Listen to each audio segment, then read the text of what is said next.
Happy Christmas, folks. Yeah, it's us. We're back after a long respite, which we'll explain. Yeah. For our end of year, Christmas, Roundup special with a nice hackneyed intro piece of music. Yeah. You might have recognised Little Wing before it was mangled with some tasteful chords from Ramon. We could do.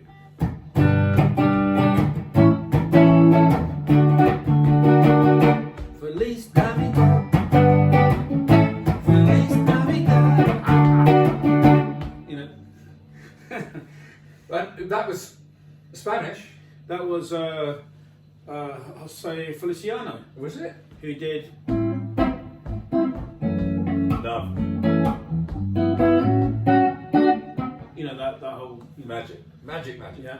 So anyway, why have we not been present on the video? We've been busy. You've been busy. We've both been busy. We didn't retire, did we? No, we didn't retire. And we're going to come back strong in the new year because we've let the other kind of duos, guitar duos on the YouTube have their fun. You know, we're giving them some space. But now the real deal's back. We're coming back, man. Now We're the real come deal's back because complete with funny seasonal hats. I've got to say, it's not going to last. I hate wearing hats.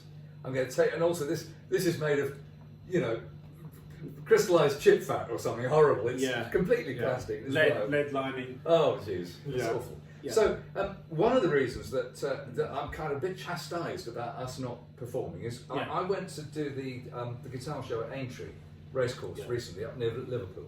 It was a great day out. Met lots of fantastic people, and loads of you, told me you watched this show. It was quite amazing. Incredible. And so, you know, I came back and said, mate, we are humbled. We've got to get back on it because there's actually people who are giving up their valuable free time. What we need is a youngster who can just work the tech. So all we have to do is play guitar and talk bollocks rather than do all the setup. Exactly. So please, you know, send your applications in, and we'll. And the pay is incredible, isn't it? The pay is cup of tea, cup of rhubarb, threepence and a rhubarb and a slice of Bob's Best fruitcake. Well, of course. I wonder what the threepenny bit's worth now. The old 12-sided bronze thing. Yes, I'm not That's sure really. Yeah, some of you, dear viewers, some of you out there, right? It's got to go. Fucking hate it. So bugger off, right? So anyway, done some guitar shows. You've done some guitar shows, and also you've taken the journalistic guitar world by storm. Well, yeah, I mean, first of all, guitar shows. So hat tip to David Plews and the whole Burst Believers. Great guy. Because we go, you know. So I did last year. I did Durham, Haydock, and Manchester. Yeah. Kenton Park. You certainly did. Watford. And Watford, we love Watford. And finally Aintree. So there were 5 guitar shows last year, which kind of is all very well, but I think the nice as the guitars that I display are, I think everyone's going to get a bit bored of the overexposure. But You know. Well, I mean, you know, you're going to get different people, and it's going to be like, you know, their only chance to get up close and maybe sometimes even touch a vintage, you know, guitar from the 50s. Well, I mean, I have to say, you know, the collectors are funny people. A lot of collectors don't even like to be known and all the rest of it. Mm-hmm. That's their business. I think you're changing that actually. Well, you know, Bob is actually making a change. Well, anyway, but when I go to the shows, the thing I most like doing is when you get a youngster, right, either by himself or you know with his folks, and they're like ogling the gear, and you go, do you want to pick it up? Do you want to handle it? And they look at you. They say, it's all right. It's my guitar. I'm standing in front of you. Yeah. You look like you're not going to do it any harm, and they pick it up. So these guys, it's probably the first guitar of that kind they've ever touched. Yep. Right. Yep. Let them have good play. If you've got an amp and you can make a bit of noise somewhere in the corner, make a bit of noise. Yeah. Get used to it. I mean, I may be creating a terrible precedent by giving them a craving for a habit that they might not be able to afford for 30 years. I don't know, but at least. But at the same time, you might be putting the dream, you know, into context more, and they're like, okay, I played it now. I don't have to have desire it. Tick that box. Yeah. Now I can be happy with my, you know. Gibson Custom Shop 335. Well, and also I should say, I mean, you know, clearly for my taste, I really like the instruments, but there's nothing wrong with actually saying I played such and such. You know, like I played a 59 335 in great condition, and it was nice, but it didn't really ring my bell. But so well done anyway, and the Guitarist magazine. So the year was a year when I actually managed to get a job writing for Guitarist magazine, which. You know, I've made no secret about it, so I shouldn't make a secret from them either. I mean, I've actually been looking to do something like that for a long time. And it was really nice that finally I managed to persuade them. And it's going pretty well. I've written 4 pieces for them so far. 3 have appeared, 1 is in the oven. And I've also contributed significantly to the cover feature they did on Les Paul Juniors a couple of months ago. So I've got my hand over a few pieces. I'm very proud of them, and I'm very motivated.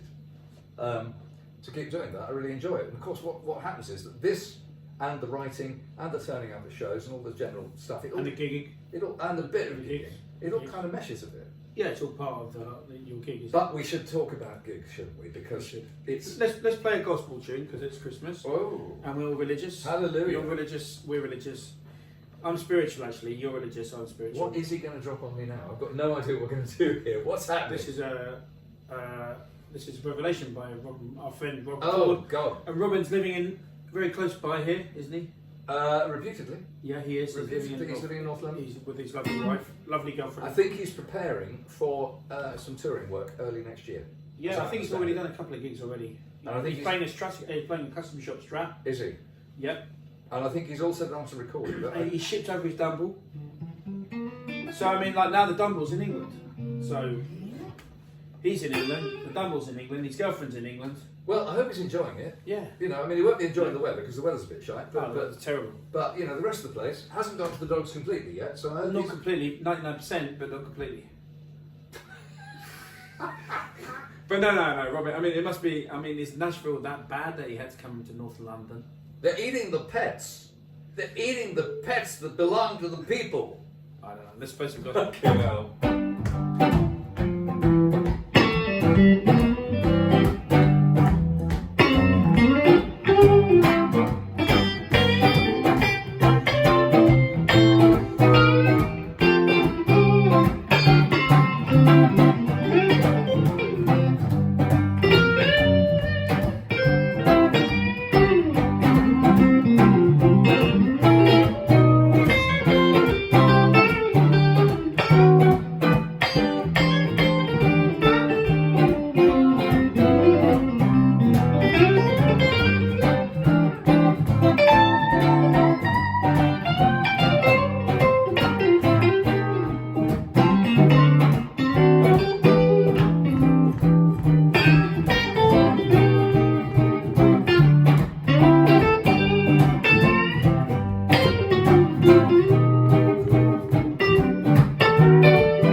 So one person who knows what they're playing and one person who doesn't. There you go. I agree with that. Hey, it's Chaz. So, yes. Anyway, gigs. So gigs, yeah. Bob and I sometimes discuss this subject, and we've got tragic, really, isn't it? Well, it is and it isn't. You know, I mean, you've got to have a project and you've got to steam ahead with the project. But you know, we've got some friends like our good friend Jamie Oliver, who does. He's a great rockabilly guitar player. Check him out. He does 350 gigs a year. Man, the guy works hard. Yeah, he works his nuts off, and basically, he's a great player. Yeah, amazing player, and getting better because he's gigging all the time. Yeah, he's fine. I mean, he does his kind of.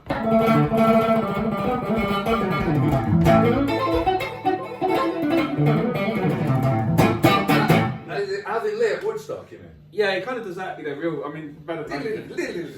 Incredible player, and anyway, he does 350. So the gigs are there if you want them, and if you work hard enough, you know. It's all out there for the taking, but you've got to give it your all. You've got to give it your blood, sweat, and tears in order to get the gigs. But you know, one could say that like with all modern life devices, you know, a lot of people are really into football. You know, in my day, it used to be football and guitars. You know, people could be not so polarised. They could be into two different things. Whereas nowadays, I think youngsters are probably into football and just football. Well, the other thing is guitars. I mean, my friends who are into football. Obviously not, but my friends who tell me into football. It's a pretty pricey thing to go and see a football match. Yeah, it's not a cheap undertaking to go and see a serious band playing a gig now. Yeah. So I think an awful lot of people, especially with a bit of a cost of living crisis, they probably simply can't afford to pursue both. Yeah. Hobbies. Yeah, we're talking about England here. We're not talking about America. Yeah. But in England, I think that is maybe one of the problems for the youth. You know, and things move on. Like, you know, we had the guitar bands, and and then they went away, and then it's the whole club thing, turntables, and then the Britpop brought the guitars back, and Kurt Cobain, brought the guitars back, and maybe there's a little bit of a lull, but then it's always going to be going around in circles. Yeah. Just when you think the guitar's dead, like in the 80s, all that synth stuff, all the rest of it, and then the guitars came back. You're right. Yeah, and then you had the whole COVID thing, and loads of people bought guitars, and loads of people took up the guitar because they had that extra time. So there's a lot of people taking up the guitar, or piano, or violin. But then so many of them dropped it. So there's an awful lot of stuff out there. Yeah. Because guitars sold like hot cake back then. Yeah. There's an awful lot of stuff that's out there unused, and it's interesting because obviously the guitar market, prices of the guitars have risen. Price of vintage guitars rose. It really hit a peak about a year ago. It's definitely coming off that peak now. I mean, all the dealers and all the owners are still thinking that they're going to get £350,000 for a burst or whatever. And if it's really exceptionally brilliant and they find the right hedge fund or a rock star, they're going to get it. What's happening is that at the moment everyone's trying to hold on to their prices, but nothing's moving. But another thing about slowness is the first sign of a correction in price. And another thing, and guys, this is for everyone. Back in my day, in the early 90s, we'd have two guitars. We'd have a Les Paul and a Strat, or a Les Paul and an acoustic. Yeah, we'd have two guitars. That would be enough. If you got PRS, then you'd sell your Strat.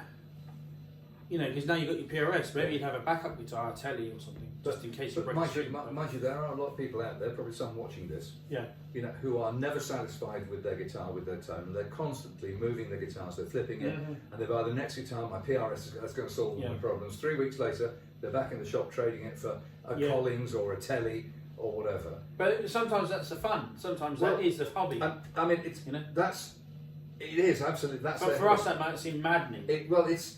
Put it like this: it's not my idea of fun. No, but for other people, that might be the fun. I mean, you and I know enough people now to know. I mean, for example, I'm well known. I've got some silly hardware, but I've also got some very, very cheap stuff. Yeah. I mean, for example, I don't know about you. Have you bought a guitar this year? I bought my Heroes guitar. Ala Fakatore is a great Malian guitar player. Playing a Sewa Powersonic. Which has got the speaker and the amp inside. Yeah, and it's super rare. It's like rare as hen's teeth, as we say in Essex. And I found it on eBay in Australia, and I bought it for £200. And this, I would pay $2,000 tomorrow for this. Okay. And I've seen you use it quite a lot. Yeah, I just used it in Paris. Right. Just doing a gig in Paris. Tell us about the gig in Paris. Playing for my friend Seni. We did a tour 5 years ago in England. 6 gigs. With me and Seni. And she sings and she plays a kora. Incredible voice, amazing voice. She's got quite the following now in Paris. Right. And so she very kindly, she's doing an album release, and she asked me to go guest with her. And then the next night I ended up at a reality TV show party. Probably getting into trouble. Yeah, let's not talk about that. Yeah. But anyway, the gig was amazing. Dedicated viewers can weave their way to that under their own steam. Yeah. The only guitar I bought the whole year, yeah, right, was my kind of white, really it's a sort of putty coloured SG Junior, Tokai, right, which I've gigged quite a bit, didn't pay much money for, got a bit smashed in in transit on my way here, but my friend Tony fixed the case, fixed the little chip on the guitar, got away lightly. But I've gigged the guitar a few times now, and people out in the audience say, "Man, that guitar has got some tone. It sounds fantastic." And that was just a few £100. Yeah, so more than 200. But between us, we haven't spent £1,000 on guitars this year. No, and you don't need to. Why you want to put 7,000-8,000 quid into a guitar? We were playing one of your cheap guitars just now, weren't we? Yeah. And we were just saying, look, you could have your whole career on this one guitar, which costs £300. Yeah. So Bob has these are super expensive, but it doesn't mean that Bob couldn't live without this. It's nice to have. I mean, the truth is, back to our point about people flipping their gear all the time to look at the Holy Grail. I mean, I would say, I know it's going to sound patronising and probably a bit confrontational, but actually, sit at home with a guitar, providing the guitar isn't complete shite, right, and none of this stuff we've talked about is complete shite, then physician, heal thyself, work on your playing. Because every great player that we've ever met, right, they can pick up a biscuit tin. Absolutely. And sound pretty great. Yeah. Okay, they might sound 0.001% better on a 57 gold top, but Yeah, and that's the crazy thing about guitar, but in violin you have something similar. You have the Stradivarius. I know Stradivarius made some cellos as well, and he called them a name. I think he gave the cellos a name, but the violins are millions, and they'll hire them out to players in orchestras. But what I do like, actually, they sponsor. The one thing I love about the violin world is that you've got all these instruments. Obviously, they're several hundred years old and they're very, very delicate, very fragile. But there is a structure in that world for loaning them out to the greatest soloists. Yeah, there is. Right, and indeed, most of the great soloists, they've got, if not a Stradivari, then one of his students. And even those are hundreds of thousands. And there are specialist mortgages and loans available for these things. Yeah. So there's a whole structure, whereas in the guitar world, unless you're a very successful rock star or you're a hedgie, right, then there's no way of playing or owning these great things. And it's only going to happen in the context of, for example, Johnny Marr lending a Les Paul to Noel Gallagher, which he did. And I think the story. There's a whole story you can look up. Well, Noel's got his own touch, of course. By the way, quick shout out. Sadly, our world lost a very great man this year, Bill Pett, who, frankly, I've seen enough to feel confident about what I'm saying. I think he was the best luthier on the planet. Not always the fastest, but the best. But he passed away a few months ago. And the reason I mentioned this at that point is that, bless him, Johnny Marr came to his funeral. Really? Yeah, turned up. And you were there, weren't you? Ralph McTell was there. A load of us who were his customers and his friends went and met. And the other great thing, it was a decent send-off because it wasn't all miserable and maudlin and mawkish. It was a proper celebration of all the love for this bloke. So R.I.P. Bill. Just one of the greats.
So anyway, so we've done the year, we've done all that stuff, we've done vintage guitars, we've done that. Yep. So what's happening next year? You're busy. Yeah, well, I'm going to spend Christmas and New Year in Cuba. Finish off a few loose ends there, you know. Because you were out there for several weeks recording 2 albums. Yeah, I was, and I'm going to do a duet with this lady who's 92, singing. You know, I wrote a song. Well, I've seen some of her stuff. She's amazing. Yeah, and authentic. Yeah, she's amazing. I'm gonna probably, you know, I'm gonna have to do a few takes of my vocal, but she's a one take lady. She does one take and it will blow your mind. Brilliant. 92 years old. Okay. You know. So you're out there to basically the finishing touches on the work you've done already. And then I'm coming back, and then I sort of launched my blues trio again. And I have a band basically in France. I have a really great bass player called Marty, who used to play for Come Up and Make Me Smile.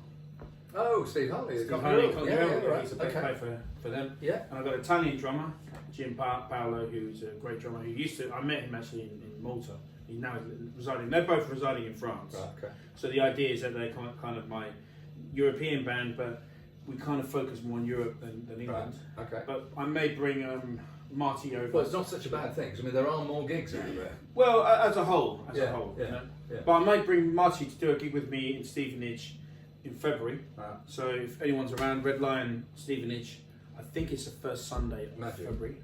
So, and then the Latin project is going to kick off. You know. Is that an evening job or an afternoon job? Evening in Stevenage. Okay. Oh damn. Because first Sunday of the month there's also this fantastic jam in It might be Banbury. the last one. I can't remember. Well, there's this fantastic jam first Sunday of the month in Banbury at the Old Reindeer Pub, run by Andy Dass and Dave Arrowsmith. Right. Great guys. Great backline. Great house band. Great guys. Yeah. Right. Great pub atmosphere. Loads of punters and loads of good players. So I'll be out with my band Salamander, which is a North London-based band. Very good. Girl singer, slightly jazzy, a little bit of dance and soul in it as well. Lovely. So some of that. I'll be out with a band called the Daystart 5, which seems for some mystical reason to have 6 people in it. I love that name though. The Daystart 5. Well, after the Dave Clark 5, and obviously we play a Dave Clark song. I mean, you should be famous just on that name alone. Well, you know, I mean, some quite well-seasoned musicians in that band, but there are 6 of us in the Dave Clark 5, Daystart 5. And your keyboardist is pretty famous, isn't he? So that's Steve Salvari, who played with Robert Palmer and various people around town back in the day, and my old, rest in peace again, my dear friend Alan Darby. Yep. Played together in bands with him. But we've also got this girl singer who is with us for some of the time, most of the time now, a lady called Heidi Jo Hines, and she is Denny Lane's daughter. Incredible. And she is a great singer. Yeah. She is a fantastic singer. I mean, she's a real privilege to play guitar and back her. Yeah. Fantastic. So that's quite a good band, but again, we don't play that often. We probably play 3 or 4 times a year. Right. We should play more. My blues band, called Broken Blue, is frankly more broken than blue. As they always are. It's pretty much in a state of falling apart. If you don't constantly stick it back together, it just falls apart again. And at the moment, it's touch and go whether it's going to get out again or not, which is a pity because that's what I want to play. So the rest of the time, I'm grubbing around, playing with anybody I can and looking for a gig because I want to play. And we did a couple of gigs this year.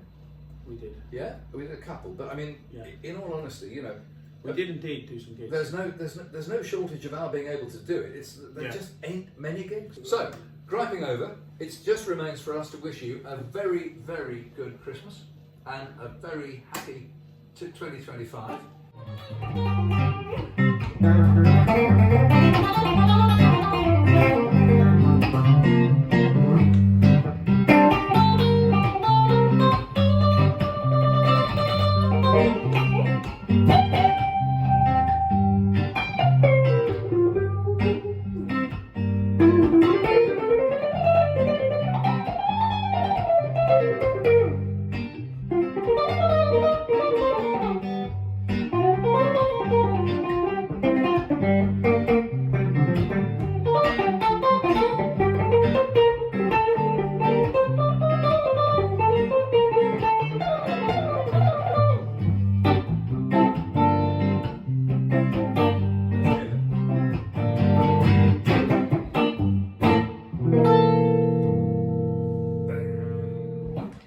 it's just down to us to say it's goodbye as ever. Thanks for watching. Goodbye from myself, and Merry Christmas from Bob.